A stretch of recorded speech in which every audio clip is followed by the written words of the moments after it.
G'day folks, Des Cat. G'day sounds like I'm Australian, sounds like I'm Bruce Catties from Neighbours. G'day! G'day! I can't even do a flipping Australian accent right now. Cool, what an intro this is turning out to be, eh?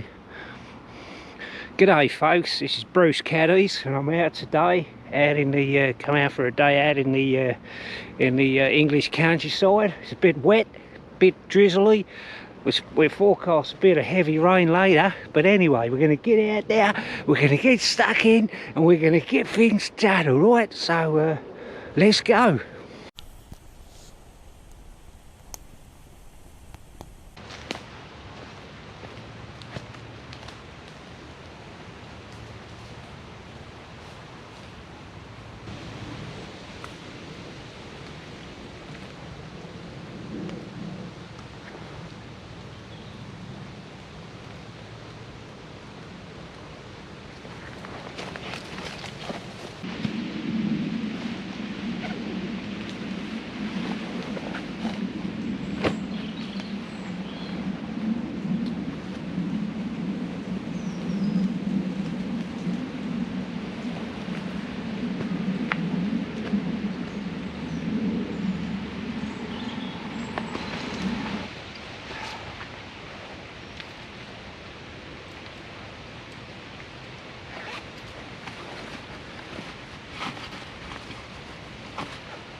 Bum went off the floor now. Right, let's get a kettle on, eh? Get me put on anyway. Quite hot actually, but I'm hot anyway. I'm not promoting this chair or anything. I've had it for a little while, a couple of months, but I just haven't taken it out because I've been using the hammock. I actually got this before I got the hammock, and especially now, like the old weather conditions starting to change, bloody yada yada, and rather getting me wet bum because I don't want a wet bum, you know what I mean? So it's nice to sit on, luxuriate on a seat of sorts, isn't it? So yeah. Ooh, nice. Keeps your bum off the floor, doesn't it? Keeps you nice, keeps your bum warm. Nothing worse than having a wet arse. I can't stand it personally. Don't know about anybody else, but I certainly don't like it.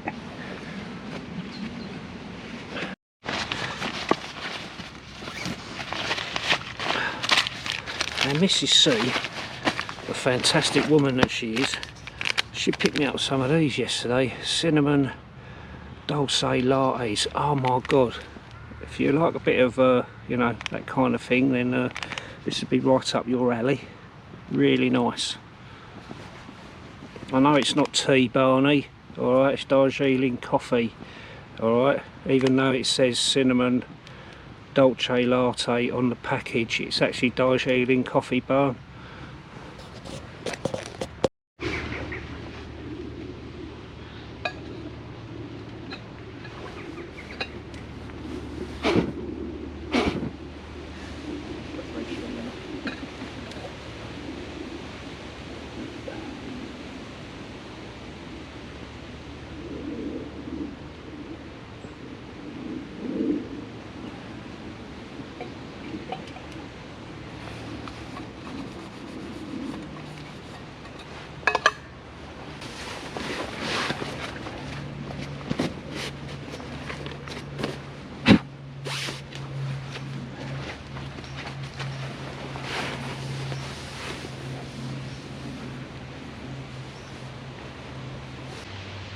this Darjeeling coffee.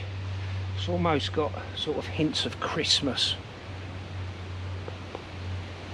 with the cinnamon. It brings on that kind of winter aroma that you get when you drink certain Darjeeling coffees such as this one.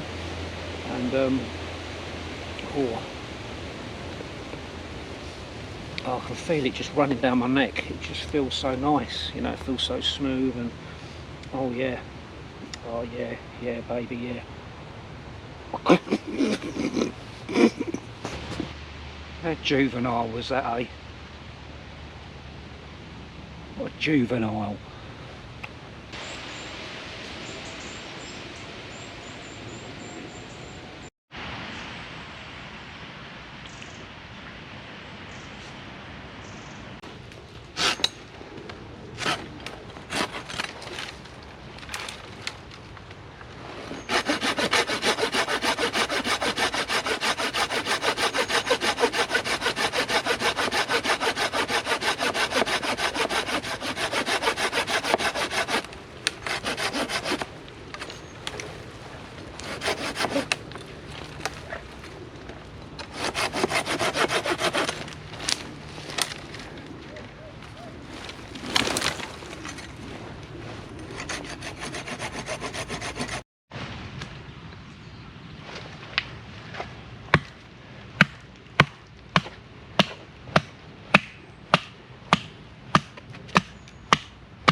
That would, I must admit. So I'm just going to quickly knock up a quick sort of it's called a faggot bundle, yeah, whatever, but I've literally just used some grass that was sort of growing up the tree, even though it's not too bad actually. And there's my bundle, which is willow, and then I'm just going to, doesn't need tying off because it's not under really any tension, and I'm just going to stick it on the fire. It does feel a bit damp still, but with the heat already off the fire it should be alright.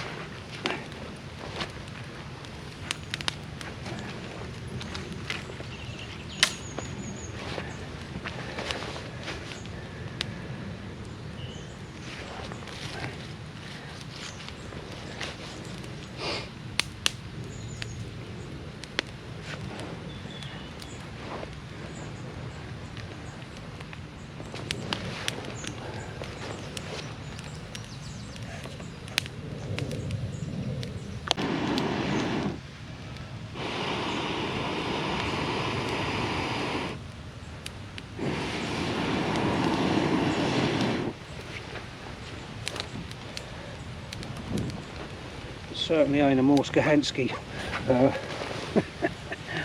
biblical proportions sort of bundle, but hey-ho.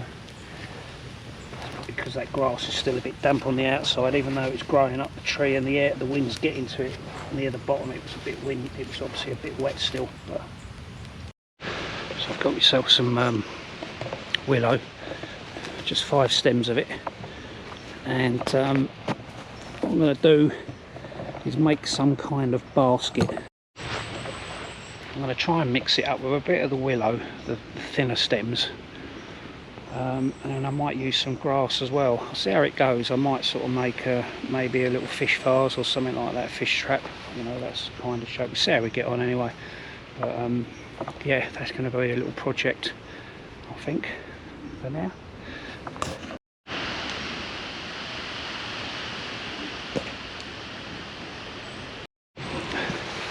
It is truly amazing really when you think about the properties of woods and stuff like that.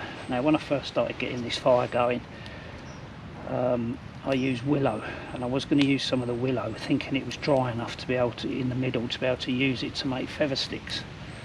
And as you saw there, I kind of struggled with it, and the fire has struggled a bit really, because obviously willow does hold quite a lot of moisture, but some of the stuff was dead and was obviously burning. It was just taking a while. Even that little bundle that I made was struggling a bit. I obviously thought the grass was made of asbestos, if I'm honest. But what I've done was I not changed over, but literally started feeling it was some old dried some bits of maple that was hanging up off some of the branches, and it just absolutely transforms the fire, heat wise and everything, you know. But unfortunately, where I am here, I have to make do with the materials that I've got, and then you have to obviously improvise, adapt and overcome, as it were, as Clint Eastwood said in Heartbreak Ridge.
knacks.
I think it's a bit of a fail.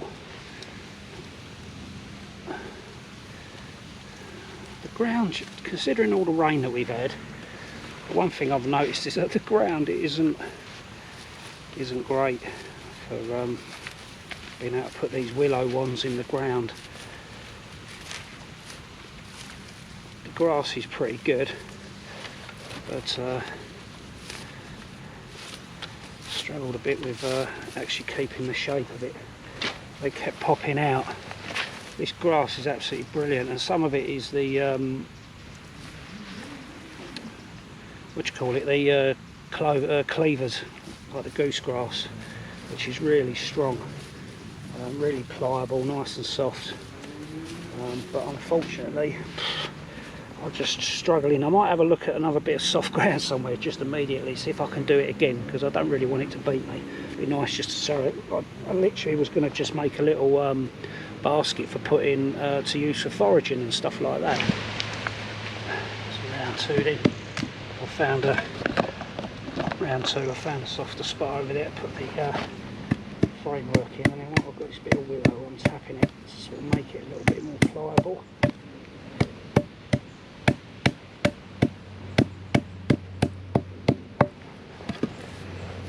I need to get the framework in around the top of it if I'm using the grass.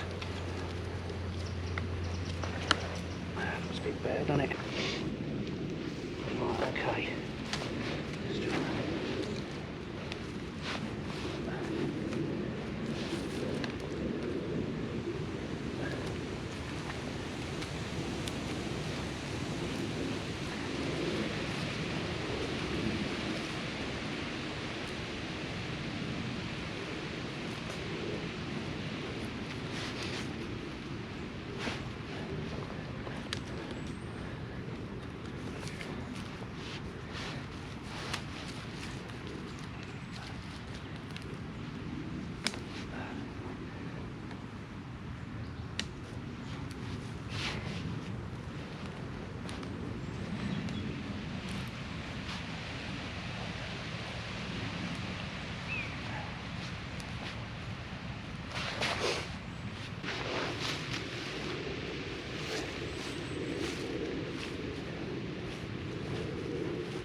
Before I finish my basket off, just want to get a bit of lunch on, so I've got a steak slice, nice bit of pasty.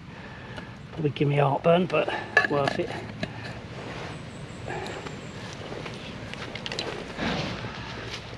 That's better.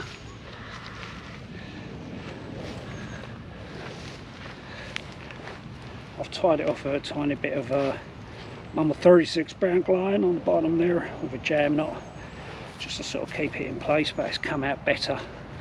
So that was 5 willow wands and some nettles and a bit of willow as well, just to give it a bit more stiffness at the top there, because obviously I was using grass to bind it in. Not bad. I think what I'll do is I'll leave that there. I've put it between two forks on two branches on a maple, and I'm going to leave that, see if anyone uses it as a nest. What do you reckon? Do you reckon they might? I don't know. They'll probably tear it all down and rebuild it. So I'll put my feet up for a minute while I'm getting lunch on.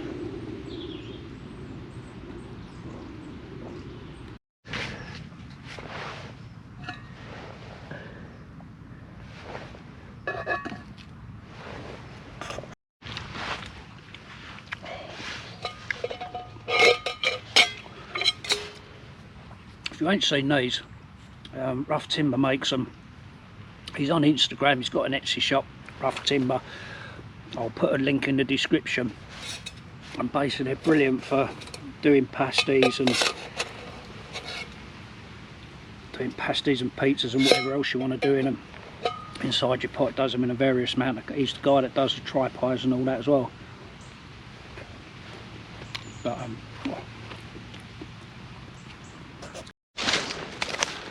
Well, I'm off now, you lovely people, so don't forget to like, subscribe and share the video, and I'll see you on the next one.